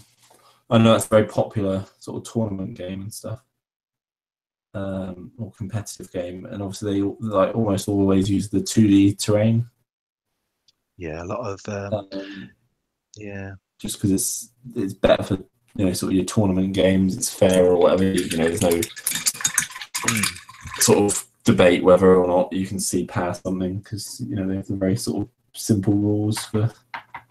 If this is a wood or whatever, and if it's 2D, you can't really argue it. But where the foliage finishes and stops as such, isn't it? Yeah, exactly. It's just a bit boring, isn't it? It's just. Well, yeah, I think. I mean, again, the impetus games I've seen are very similar as well. In the Ancients rule set, where it's a tournament game, so you do find people play with 2D woods and hills or 2D terrain pieces because you say it's easier to manage the edge of that wood kind of thing compared with something else. Yeah, there's nothing wrong with it. I just. No, it's about the effects of the game, isn't it? It depends what you like about the game, isn't it? Really, I think it's potentially why I struggle with Shadespire is the hex thing about it. I'm not. Oh, see, actually, this is weird because obviously I'm about I love looking at like 3D boards and stuff. But Shadespire is a board game. It's a competitive board game. It's not a miniatures game. Obviously it is.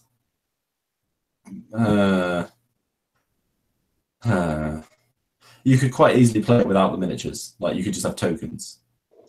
Yeah. And the miniatures are just pretty pieces to move around, but they have no basis on the game itself. So yeah, sold as gaming pieces, aren't they? I think as such, aren't they? With the way the bases are. Yeah, and they're the easy build ones, but I mean, like the skeletons are the nicest skeletons Games Workshop have ever made. Easily the best skeletons Games Workshop have ever made.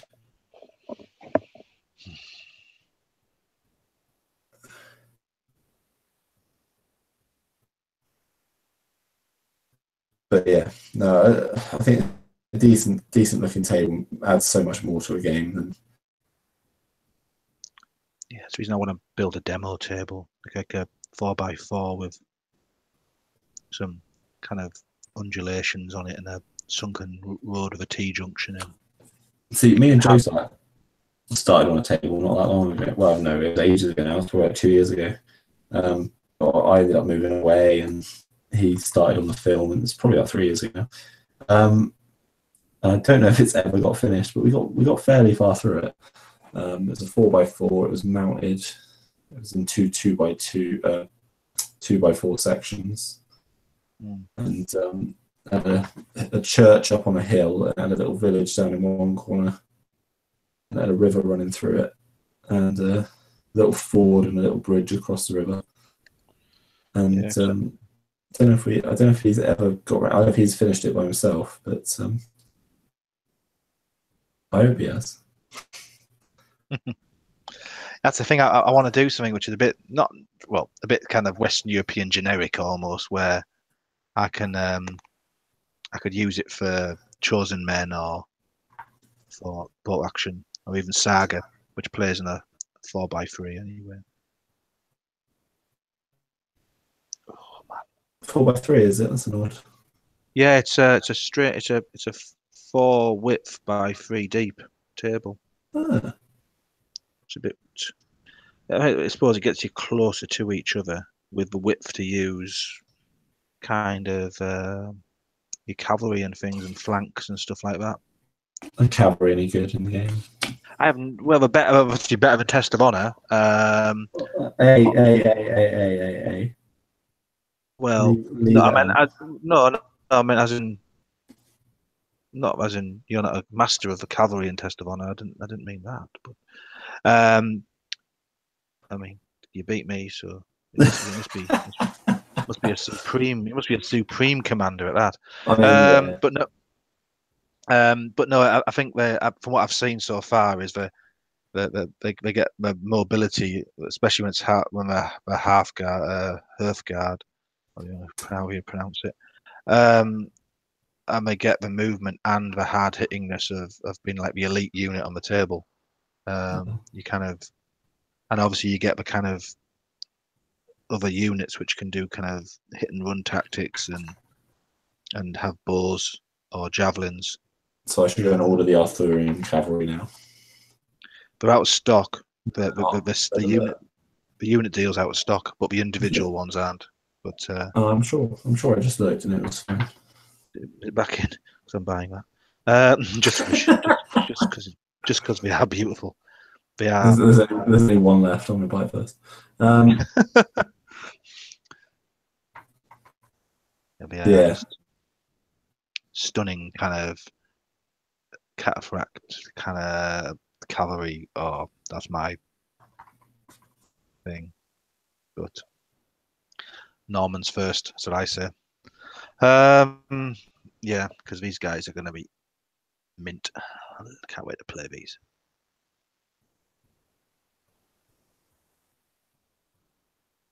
Actually taking a bit more time over these as well for a change, which is nice.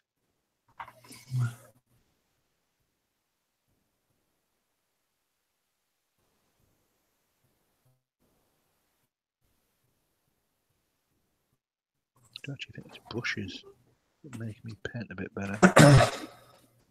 It's quite interesting. I've just done all the skin now on my guys, and the difference it makes just looking at them.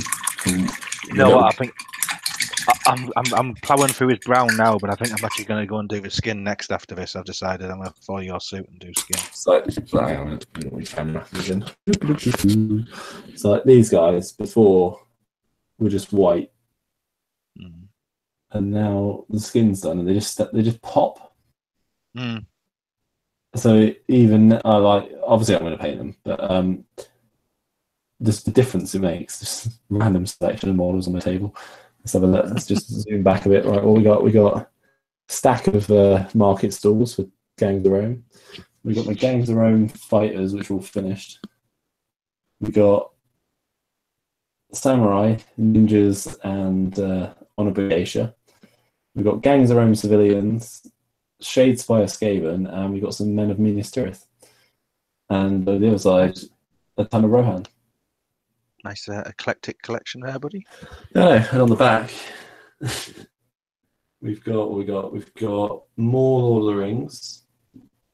We've got paints. We've got some Chaos Death Guard at the back there. My great unclean one that isn't even painted yet. Then we've got some bolt action and some more Shade Spire. And then we've got my Necromunda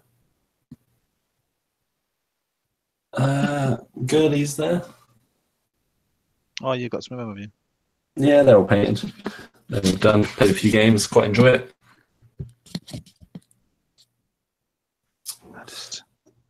I'm going to pick and choose systems, I've decided. I have to pick and choose. I wish I could. I have no self-control.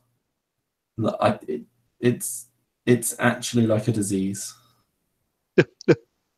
But I have absolutely no self-control. It's really bad. I've put myself back on my budget. If I came off it for a bit, I've actually put myself back on it because I thought, Chris, stop it. Well, the thing is, I was getting back into Lord of the Rings anyway, and I had my Uruk-hai, and I've had a full army of Uruk-hai. I had loads, and I was like, do you know what I'd really like is a good army. So I bought Rohan, and then obviously Luke was selling his Minas Tirith, so I was like, I'm going to buy them. And then I bought some more to add to it, and then I bought some more Rohan. And then I spent 40 quid on some special characters that are really hard to get the other day. Which, man. To be fair, I actually got a bit of a bargain there. A lot of the Lord of the Rings models are out of print. Yeah. In the next few months, they'll probably be back in print, and I'll be fuming. But so I got a couple of the foot models. It's annoying because you can still buy the mounted models like really commonly, but the versions on foot are really hard to get hold of, and they often go for about 40 quid each. Wow. Exactly. And a guy was on the trading pages, and he said, "Oh, I've got these to sell." So I sent him a message saying, "Oh, expecting him to turn around and be like, 40, 50 quid each." I was like, "Oh, how much do you want for the two models?" Well, he actually had them mounted and on foot, and I said, "Oh, how much do you want for all four of them?" And he was like, "Well, make me an offer. I've seen him go for crazy prices on eBay, but he was a nice guy. He just wanted some money to get some more models." And I was like, "Well, I'll do 40 quid for all four." He didn't reply straight away, so I thought, "Oh, that's it. Yeah, he's not going to reply. He's just going to ignore it." And he messaged me back saying, "Yeah, if you chuck in a £5 for postage, I'll do that." Boom. And I was like, 10 quid a model, basically. I'm happy with that. That's definitely, man. So yeah, I was quite happy with that. It was not, it's not. I wouldn't say it was a bargain because it's still like quite a lot of money, but it's better than kicking me squirtucks. Yeah. No, it's that's definitely No, it's yeah. I mean, I know if I chucked them on eBay now, I could probably double up. But I'm not going to because I wanted the models, and that's the reason I spent the money on them. But it's I could. I'm definitely not going to. No, I mean, no. I think that's it. That's. Say you want the models, so it's not like you. I very rare. I mean, sometimes I'll buy stuff and think, actually, I'm just going to move this on. Like, I'm not going to. I've decided I don't want it, or I've decided that it's not. I was going to do a project or whatever, but not. I bought some Elder, and I decided I'm not going to bother doing anything with the Elder for 40k because I've already got my Death Guard army, and I've got big Orc army that's half done. So I thought, do you know what? Let's just sell them on, keep the money.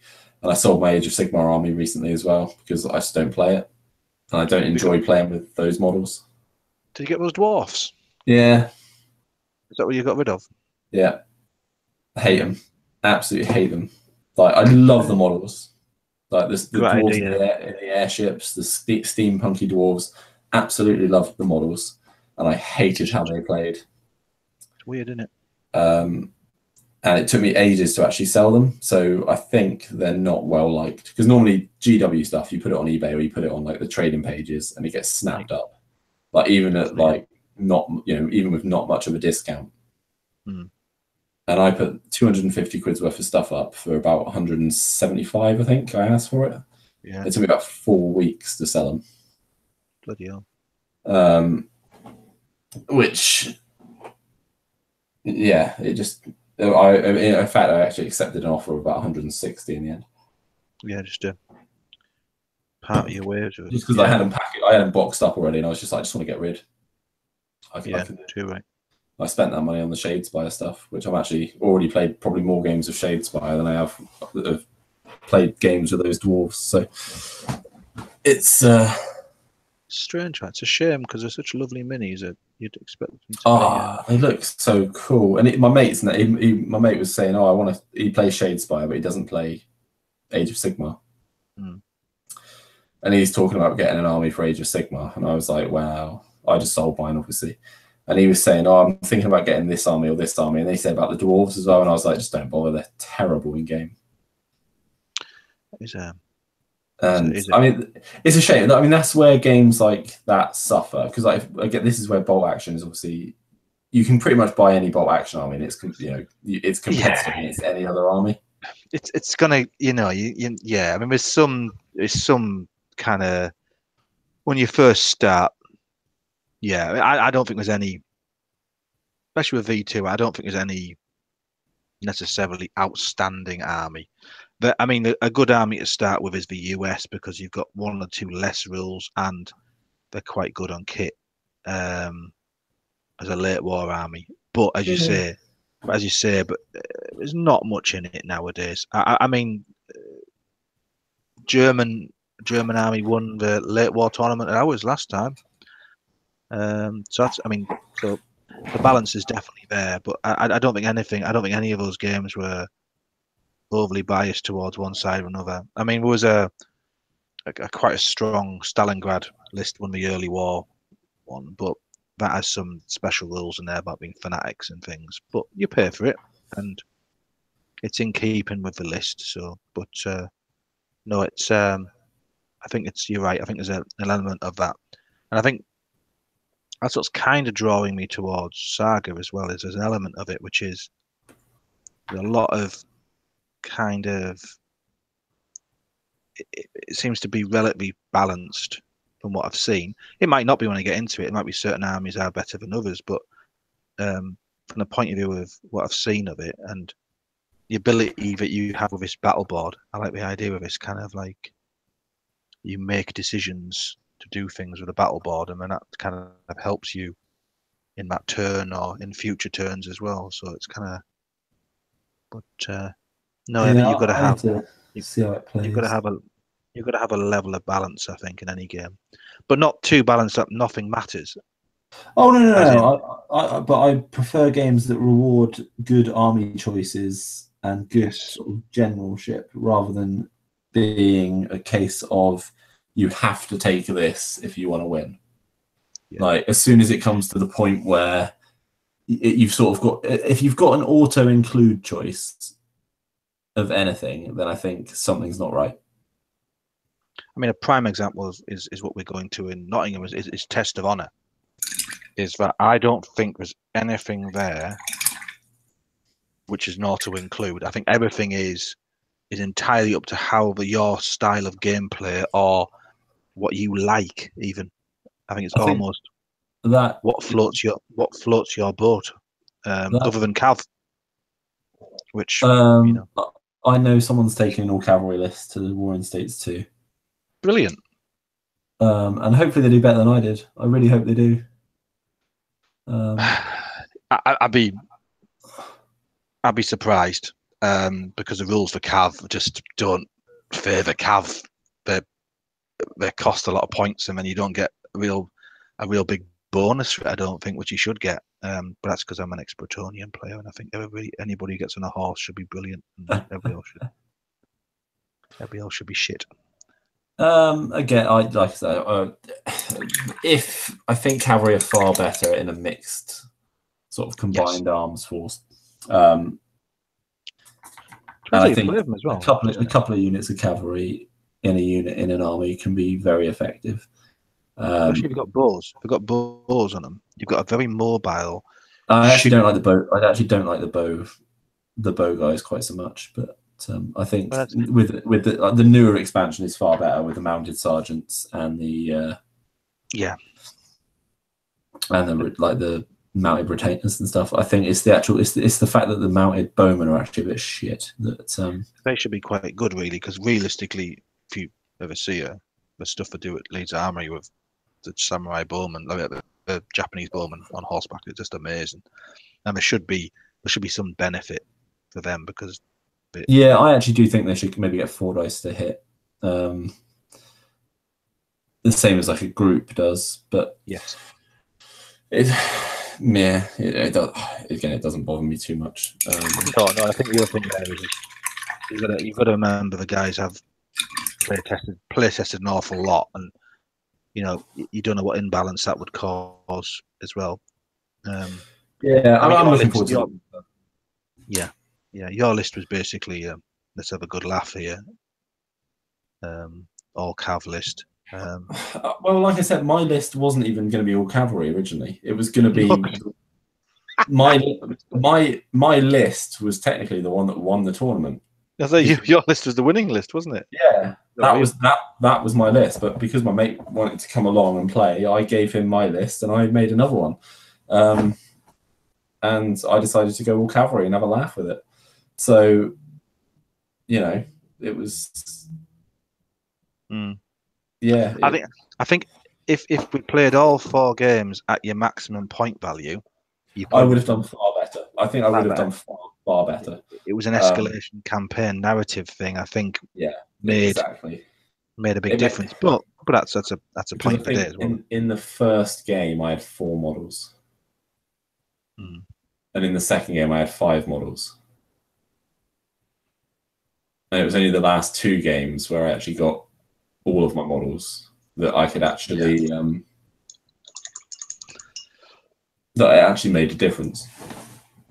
But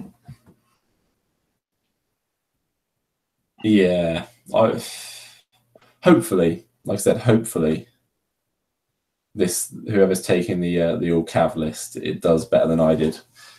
If they win it, I will buy them a drink. Oh, yeah, I think you'll have to. But no, it's it'd be good to see. Oh dear. Yeah, I've got so much to build. I've got to decide what I'm going to do with this power army. Obviously, they've got the sort of the build on the box that's like 1,000 point build, but I'm probably not going to follow that. Yeah, also the 1,000 point build in the box will have some mad stuff in it. Have a look at the Market Garden selector, which is in for your build, just for your build. What I'll do is I'll send you over as well the chain of command build, which gives you the authentic kind of setup what we use. That would be cool. Yeah, that'd be good. So, what do they recommend? They recommend a 2nd lieutenant and 1 extra rifleman. Yeah, that feels all right. 3 artillery observer, obviously. 2 10-man paratrooper sections. Yeah, it's not too bad. Yeah, with 2 SMGs and an LMG, and then 1 SMG and then LMG. Then an 8-man section with 3 SMGs. Yeah. A Vickers MMG team. A light mortar team. A medium mortar team with spotter. You can have both in your list. Yes, you can in the Market Garden selector. Can you anymore? Oh, I'll just go and check that again. You can. You can in the one in the actual British book. Because I instantly thought that, and then I went on to Easy Army and had a look, and you can actually have 2 mortar teams. Easy Army. Because I must have missed that on Easy Army. But that is the Market Garden from the actual British book, I think, not the new. No, it's not the new one. No, it's not the new one. It is a PIAT team, a sniper team, a flamethrower team, and a 6-pounder anti-tank gun. If I'm honest with you, mate, I'd build it like that. I think that's more or less, I reckon that's more or less the build I would have done. I might chuck a couple more SMGs in there, to be honest. Yeah, you can not necessarily. 100% authentic, but it makes a better army. Yeah, well, I don't know. I don't know. Well, either more or less SMGs. Go for more rifles. I think you want to. I think the squad with all the SMGs in, it's debatable, because one thing that'll do is kind of fouls up some of your national characteristics to a degree. Yeah, exactly. Which one you go with? Although the British in that situation there, I had this debate with somebody else recently actually. Rapid fire isn't one I'd go for anyway with a paratrooper list. It'd be something I don't really use rapid fire. When I first started bolt action, and I had Americans to very begin with, but this, as soon as I got British, and I got my regular British army, I always used to take rapid fire. Yeah, because I literally had like 3 or 4 10-man sections with NCO with an SMG, an LMG team, and everyone else with rifles. Yeah, I always used to take rapid fire. Yep. Back in the days where the NCO could be the loader for the LMG. Oh yeah, sure, yeah. Back in the day.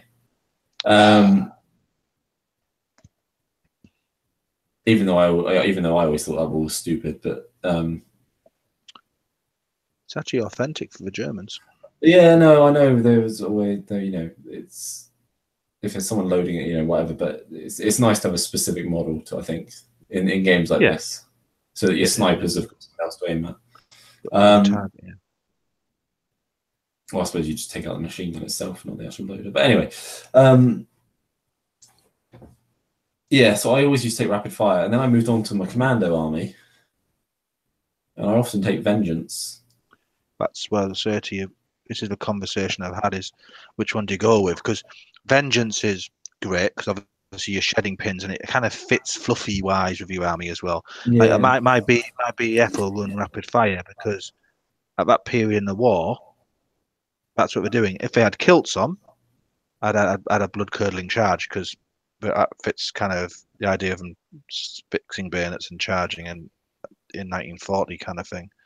But the way mine are at the moment, I think I'd run rapid fire. That's what the British based themselves on kind of Slavic-ish. With the BEF as well, I think I would probably go more rapid fire. But you're right. It something like blood curdling charge, tough as boots, or vengeance kind of has that more kind of. It was actually I've been reading A Bridge Too Far by Cornelius Ryan, obviously what the film's based on.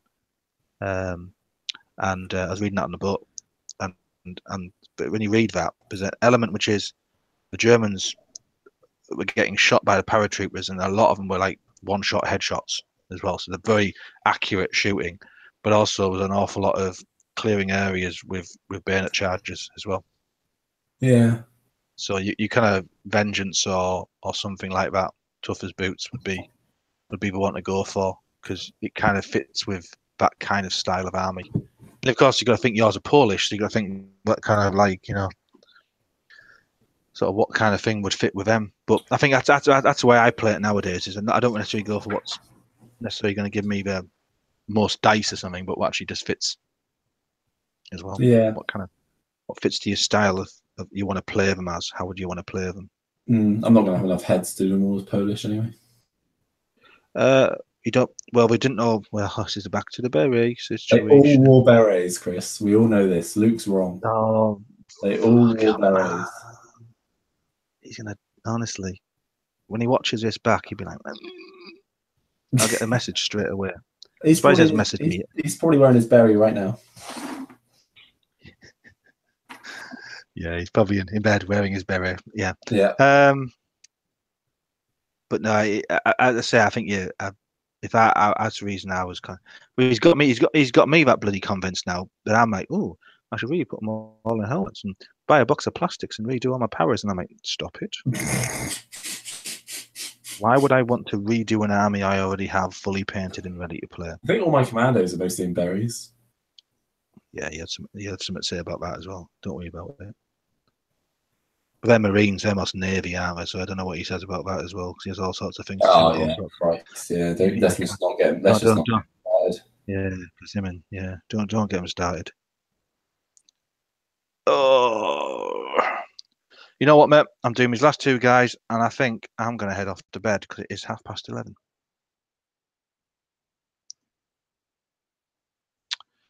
I think I'm going to do these last two here. It's been great chatting to you, and we'll have to do this more regularly as well, and have some.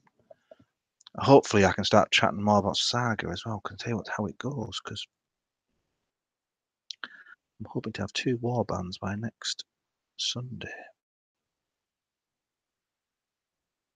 You still there? Oh, you're frozen. Ooh.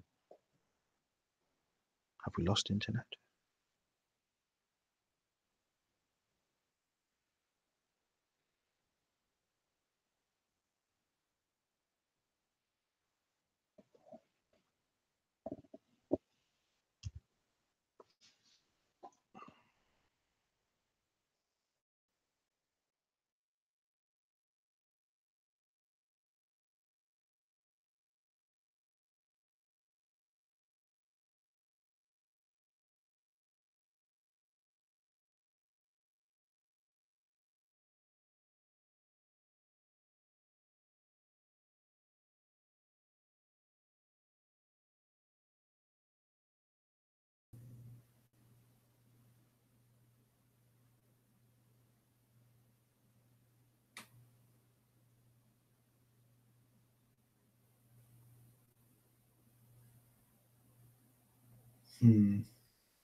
Oh, might be back. Oh, I think we're back. Sorry about that, people. Just lost the connection there. Well, we're going to call it a night there anyway. So thanks for anyone that's tuned in and watched. And yeah, if any comments, just post below, send them on the Facebook page. Please sign up to the Facebook page, Combined Operations Podcast, and come and say hello. And yeah, we look forward to speaking to you. Any questions, ideas, thoughts, just let us know. All right. Thanks very much, and see you again.